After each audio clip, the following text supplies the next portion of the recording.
At sa pagpapatuloy ng ating recap, pagkatapos na mateleport sa kagubatan ng mga duwende, sinimulan ni Arthur ang kanyang paglalakbay pabalik sa kanilang tahanan at habang siya'y naglalakad, bigla niyang narinig ang isang nakakatindig balahibo na sigaw mula sa kabilang bahagi ng gubat.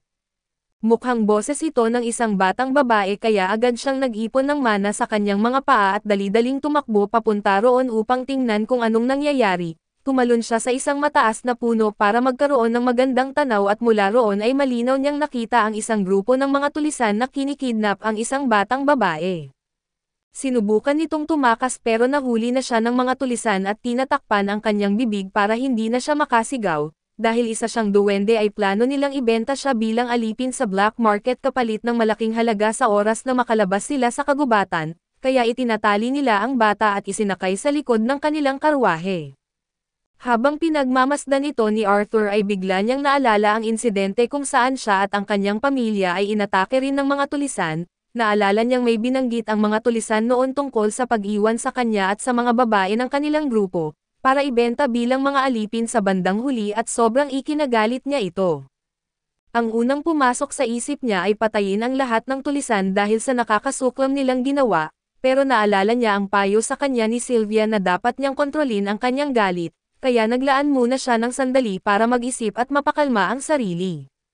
Napagtanto niya na kung aatake siya agad na maaaring mapahamak ang buhay ng bata, kaya pinili niyang maghintay ng tamang pagkakataon para umatake. Sumakay na ang mga tulisan sa kanilang karwahe at nagsimula ng umalis mula sa kagubatan habang si Arthur ay palihim na sumusunod sa kanila mula sa dilim.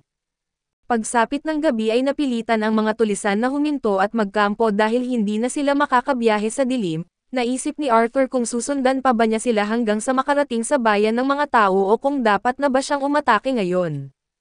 Pero narinig niyang may sinabi ang isa sa mga tulisan na ang paborito niyang lahi ay mga duwende. Dahil dito ay napagtanto ni Arthur na hindi niya pwedeng hayaang magtagal pa ang mga tulisan kasama ang batang babae, pero kailangan pa rin niyang maghintay hanggang sa dumilim bago siya kumilos.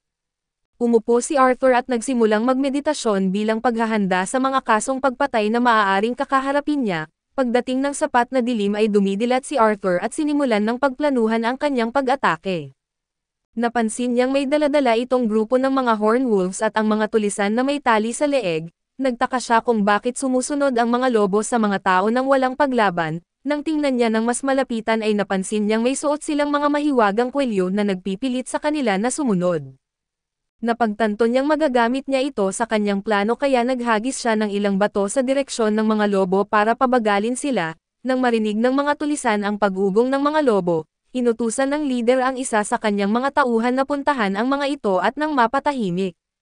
Agad tumayo ang tulisan at sinipa sa leeg ang isa sa mga lobo para mapatigil ito sa pag-ugong at sa mismong sandaling nainis ang tulisan, sinamantala agad ni Arthur ang pagkakataon at tinawag niya ang kanyang monoblade at tumalon pababa sa likuran ng tulisan at sa loob lamang ng ilang segundo, nasaksak niya ito hanggang sa mamatay.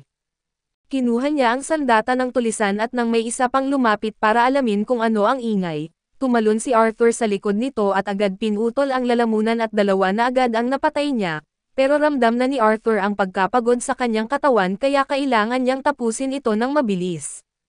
Sa sandaling iyon isa na namang tulisan ang lumapit para tingnan kung bakit ang tagal bumalik ng dalawa, kaya tinangka ni Arthur na tapusin agad ito pero sa kasamaang palad, hindi niya tinamaan ang mga vital organs kaya't napasigaw ito at naalarma ang ibang tulisan tungkol sa presensya ni Arthur. Napagtanto ng pinuno ng mga tulisan na isa palang salamangkero si Arthur kaya't alam niyang hindi ito magiging madaling laban, pero ayaw din niyang patayin si Arthur at dahil ang pagbebenta ng isang salamangkero sa black market ay mas malaki pa ang kikitain kaysa sa batang duwende. Nagsimulang mag-ipon ng mahika ang pinuno ng mga tulisan sa kanyang mga braso at umatake kay Arthur, kaya umatras si Arthur at sinubukan na gumanti ng sipa pero naiilagan ito ng tulisan. Sinubukan niyang gulatin ito sa pamamagitan ng paghagis ng kutsilyo, pero nasalo ito ng tulisan at ginamit laban sa kanya. Dahil dito ay naitulak si Arthur sa lupa at itinaas ng tulisan ang kanyang mga paa para tuyain siya. Sinabi ng tulisan na wala siyang laban sa isang matanda pagdating sa lakas, at napagtanto ni Arthur na totoo ito. Kaya nagpasya siyang gumamit na ng mahika na nagcast siya ng fireball diretso sa tuhod ng tulisan at habang ito'y sumisigaw sa sakit, Sinaksak ni Arthur ito sa ulo gamit ang kanyang kutsilyo at ngayon ang natitirang gawin na lang ay tapusin ang sugatang tulisan mula kanina. Nang mapatay na rin niya ito ay agad siyang pumunta sa karwahe para tingnan ang kalagayan ng batang babae. Nakatikip ang mga mata ng bata buong oras kaya wala siyang ideya sa mga nangyari. Sinabi ni Arthur sa kanya na ligtas na siya at wala nang tulisan. Ang pangalan ng bata ay Tessia at habang inaalalayan siya ni Arthur palabas ng karwahe na sinabi niyang pwede na siyang umuwi, pero napansin ni Tessia ang dugo sa kamay ni Arthur kaya agad siyang nag-alala para sa kanya. Napagtanto ni Arthur na natural lamang para sa mga bata na matakot sa dugo kaya't hindi magandang ipakita sa kanya ang mga bangkay na nakakalat. Iginiit niya kay Tessia na maghintay muna ito saglit sa isang tabi, saka tinatakpan ng trapal ang mga bangkay ng tulisan at tinanong ni Tessia kung anong nangyari sa mga taong dumukot sa kanya, at ayaw ni Arthur aminin na pinatay niya ang mga ito kaya sinabi na lang niyang naaksidente ang mga ito kaya hindi na sila makakabalik pa. Wala nang ibang tanong si Tessia kaya kinuha ni Arthur ang mga gamit ng bata mula sa karwahe ng mga tulisan, saka siya nagpaalam dahil kailangan na niyang ipagpatuloy ang kanyang pag-uwi. Ngunit bigla siyang hinawakan ni Tessia sa braso at nakiusap na huwag siyang iwan. Ayaw niyang mag-isa dahil baka kainin daw siya ng mga multo sa puno o kung anuman. Tinanong siya ni Arthur kung alam ba niya kung paano umuwi at sabi ni Tessia ay alam niya ang direksyon, pero wala siyang ideya kung gaano katagal bago makarating sa kanilang nayon. Hindi man gusto ni Arthur ang ideya ng pag-escort sa isang bata sa isang mahabang biyahe at alam niyang wala talagang tsansang makauwi si Tessia ng buhay kung hindi niya ito tutulungan, kaya't sa huli ay pumayag na rin siyang samahan ito pauwi. Tumingin si Arthur sa mga lobo na nahuli ng mga tulisan at sandaling naisip na baka pwede niya itong gamitin bilang transportasyon, pero wala siyang alam kung paano kontrolin ang isang lobo kaya naisip niyang iwan na lang ang mga ito. Ngunit sinabi ni Tessia na dapat man lang nilang tanggalin ang mga mahiwagang kwelyo sa leeg ng mga lobo para makabalik sila sa kagubatan. Binalaan siya ni Arthur na baka umatake ang mga lobo kapag tinanggal na ang mga kwelyo, pero kampante si Tessia dahil wala naman siyang ginawang masama sa mga ito, at bilang isang taga rito sa kagubatan, tungkulin niya raw na alagaan ang mga nilalang na nakatira rito at sa huli ay tinanggal niya ang mga kwelyo, at gaya ng inaasahan na mapayapang bumalik sa gubat ang mga lobo. Kinabukasan, nagsimula na ang paglalakad ni na Arthur at Tessia papunta sa nayon ng mga duwende at pagkalipas ng ilang oras, nagpahinga sila para kumain at nagluto si Arthur ng kaunting nilagang sabaw at sinabi kay Tessia na kailangan niyang kumain para may lakas siya sa mahabang lakad. Para kay Tessia ay medyo kakaiba ang amoy ng sabaw pero hindi naman talaga si Arthur isang magaling na tagaluto, pinaghalo lang niya ang tuyong karne at kaunting asin kaya't hindi man ito masarap na mas okay na rin kaysa wala. Tinanong ni Tessia si Arthur kung bakit siya napadpad sa Elshire Forest dahil bihira lang daw ang mga tao na lalo na ang isang bata na mapunta rito. Ikinwento ni Arthur kung paano siya nahiwalay sa kanyang pamilya at nauwi sa lugar na ito, dahil napag-uusapan na rin ay tinanong niya si Tessia kung kamusta ang buhay sa kaharian ng Elinor. Ayon kay Tessia ay gustong-gusto niya roon na madalas kasing abala ang kanyang mga magulang sa trabaho kaya karamihan ng oras niya ay kasama ang kanyang lingkod at ang kanyang lolo. Nagpatuloy sila sa kanilang paglalakbay pero dahil hindi rin alam ni Tessia kung gaano pa kalayo ang kanilang nayon, mahirap sukatin kung gaano katagal pa ang biyahe. Mas lumala pa ang sitwasyon nang mapansin nilang sinusundan na sila ng mga lobo na pinalaya ni Tessia. Dahil dito ay gusto na lang sana ni Arthur na pinatay na lang niya ang mga lobo kanina pa. Nang gabing iyon, nagdesisyon si Arthur na magbantay sa labas ng tolda para masigurong hindi sila aatakihin ng mga lobo habang natutulog. Pero makalipas ang ilang sandali ay sumisilip si Tessia at tinawag siya papasok sa loob ng tolda. Sinabi ni Arthur na hindi pa siya inaantok kaya magbabantay siya sa labas, pero masyado nang natatakot si Tessia para matulog ng mag-isa kaya't nakiusap siya kay Arthur na pumasok na lang sa loob. Sa huli ay pumayag na rin si Arthur at nagpas siyang magbantay na lang mula sa loob ng tolda para kay Tessia. Halatang pilit lang ni Tessia na hindi ipapakitang natatakot siya pero bago matulog si Tessia, hiniling din niya na manatili si Arthur sa tabi niya sa lahat ng oras at gusto raw muna niyang matuto ng kaunti tungkol sa kaharian ng mga tao, kaya tinanong niya si Arthur kung totoo bang lahat ng tao ay malilibog at may maraming asawa. Nabigla si Arthur sa tanong ni Tessia at tinanong kung saan niya narinig yun at pinaliwanag ni Tessia na ang lolo niya raw ang nagsabi noon, hindi naman may kakailan ni Arthur na may mga ganoong tao talaga lalo na sa Glarrit na pamilya. pero sa kabuuan ang karamihan sa mga tao ay maayos at mahinhin. Pinaniwalaan naman siya ni Tessia kaya tumalikod ito at agad na nakatulog at di naman umatake ang mga lobo, kaya kinaumagahan na nagpatuloy na sina Arthur at Tessia sa kanilang paglalakbay.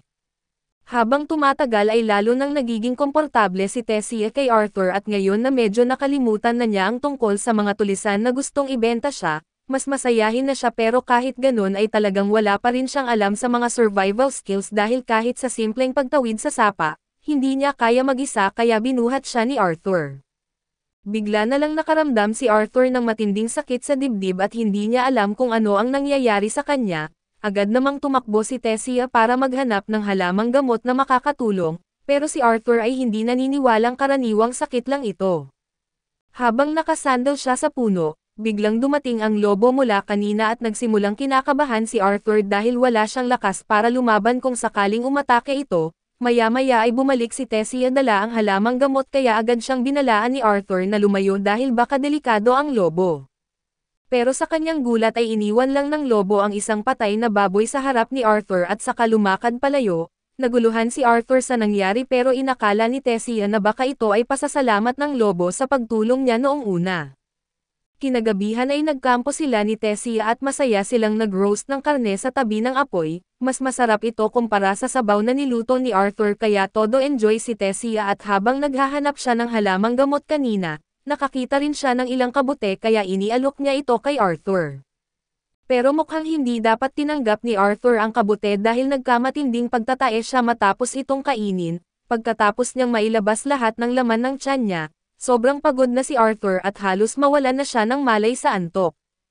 Pero tuloy-tuloy pa rin ang kwento ni Tessia sa kanya at ikinukwento niya kung paano siya binabasahan ng kwento ng kanyang lolo tungkol sa mga kaharian ng tao at ng mga duwende. Gustong-gusto talaga ni Tessia na mabisita ang mga lugar na iyon pero hindi siya kailanman pinayagan dahil hindi nagtitiwala ang mga duwende sa ibang lahi. Bigla niyang napansin na parang hindi naman siya pinapakinggan ni Arthur sa mga sinasabi niya, pero alam niyang antok lang ito kaya tinatakpan niya siya ng kumot at binati ng good night. Kinabukasan ay nagpatuloy sila sa kanilang paglalakad pero lalong lumalala ang sakit sa dibdib ni Arthur. Humingi ng paumanhin si Tessia dahil hindi siya nakakatulong pero sabi ni Arthur ay ayos lang naman iyon. Para mabago ang usapan ay tinanong ni Tessia kung okay lang na tawagin siyang Artie dahil pakiramdam niya ay magkaibigan na sila, sa dami ng oras na magkasama sila at naging malapit na talaga sila sa isa't isa. Sabi ni Arthur na ayos lang sa kanya na maging kaibigan si Tessia at nagulat si Tessia na parang hindi masyado nag-react si Arthur, kaya nagbiro si Arthur at sinabing pangako niya na iingatan ang bawat sandali na iniisip siya ng dakilang Tessia bilang isang kaibigan.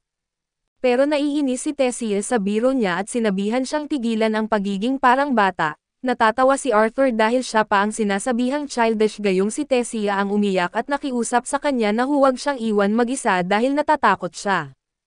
Pero binanggit ni Tessia na ibang usapan naman daw iyon at sa gitna ng pagbiroan nila, napaisip si Arthur na si Tessia ang kauna-unahang tunay na kaibigan na meron siya, kahit noong sa dati niyang mundo ay natatakot ang mga tao sa kanya kaya wala talaga siyang naging tunay na kaibigan hanggang ngayon. Bigla na lang may napansin si Tessia na pamilyar sa kanya kaya't tinawag niya si Arthur para alamin ito. Lumapit si Arthur at inakala niyang makakakita siya ng kakaibang sanga o bato, pero laking gulat niya nang makita niyang nasa harap na siya ng isang napakalaking puno na may portal sa gitna nito.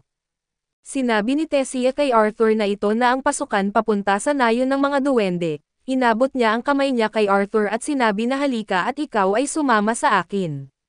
Kaso dito muna matatapos ang recap natin sa bagong anime na ito. Salamat sa inyong panonood hanggang sa muli.